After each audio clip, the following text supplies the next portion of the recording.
Good afternoon, guys. Good to be at practice 7. I thought we got a lot of good work out there today. Put the rest of the third down package in. Got a 2-minute drill practice. Would have liked to have more, but the time ran out on us. Questions? Quarterback competition today, what were your thoughts? Well, I think, coming out of the scrimmage, I think from an experience standpoint, Gary and Mike are a little bit ahead of Chris. I think that showed up, which is natural. That's not unexpected. But all three guys are going to continue to get reps. And I think today all three guys came back out ready to work. And I thought we were able to correct some things and see some things for the first time because our defense did some things today that they hadn't done in spring yet. What is it about those three guys that allowed them to kind of separate from that 5-man pack? I think it's performance. I think it's always performance. I don't think it's any more complicated than that. When you when you look at Belmonte, he has the years of practice experience, but no actual game experience. How does that balance out?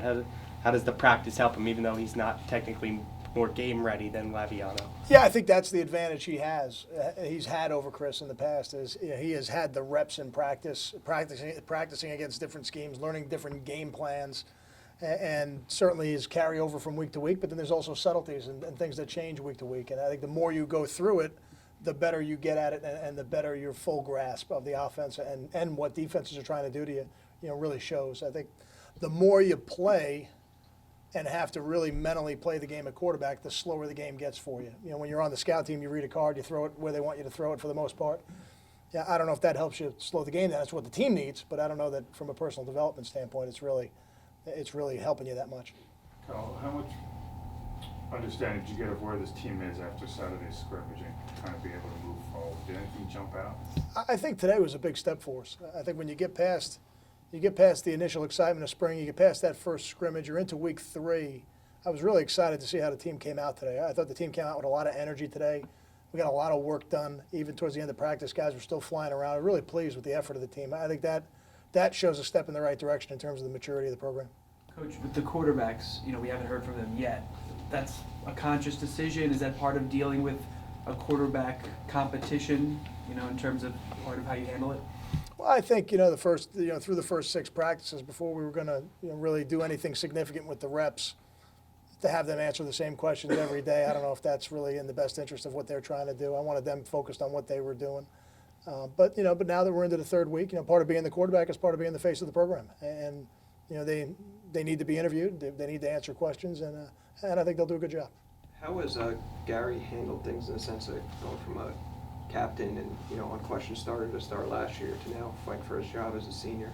No, I think Gary's handled it very well. I think Gary's had a good offseason so far. He's had a good spring so far. I think he showed up every day with the attitude that he's going to win his job, and I think we want that of everybody in the program. Kyle, were there any guys on the depth chart that were able to climb up from what they showed you in the scrimmage? I don't know if we had any depth chart changes, but I think we've got some guys that are earning reps. And I think where Justin and Desmond would be on the depth chart right now, I don't know if that's a significant point, but I think Desmond Peoples continues to make plays. And I think he's really taking advantage of the opportunity that he's had, with PJ and Savon not being able to go and with Justin not being able to go today.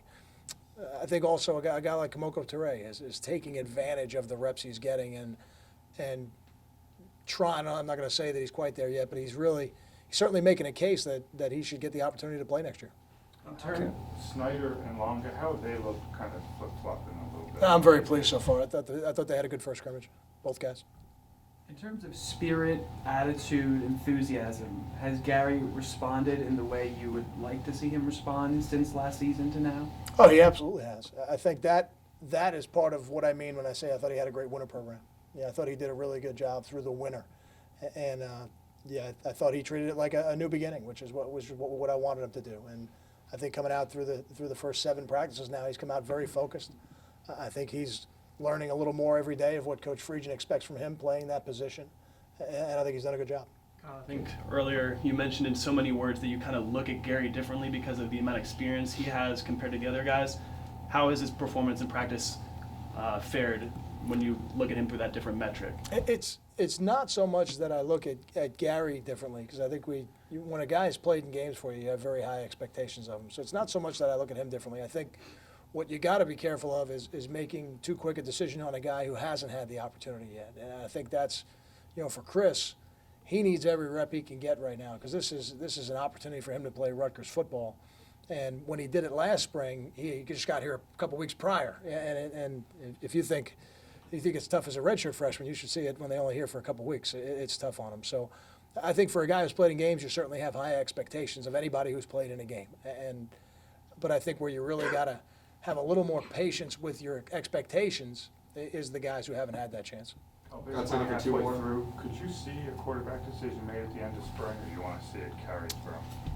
I can't see one right now, but I won't say that I won't see it next week or a week from now. I think we probably need to get through the second scrimmage before we see if that's a possibility or not. Coach, it's hard to ignore over the past couple of days, Julie and the school kind of in a national conversation again. When stuff like that happens, do you get concerned about how recruits might respond? I don't. I think the people, the players in the state of Rutgers, and even those that are outside the state of Rutgers that we recruit, I think they know what type of program we have. I think they know the core values that we base our program on. I think you see it when you have your players that move on and either go to the NFL, a guy like Devin McCourty who comes back for practice, or somebody who's not in the NFL, a guy like Terry Bynes, who came back because he's interested in getting into football, and he came back and spent the day in the office with us just yesterday. And when your players come back, I think it says a lot about the people in your program, and it says a lot about the kind of program you have, that they feel that way and they feel comfortable doing that. Okay, I have one more announcement for you guys today as I finish up. Blake Rankin and Bryant Gross-Armiento have decided to move on with their careers, and they've been really good people in our program, and I wish them nothing but the best. And they'll be available to comment after I'm done. Thank you.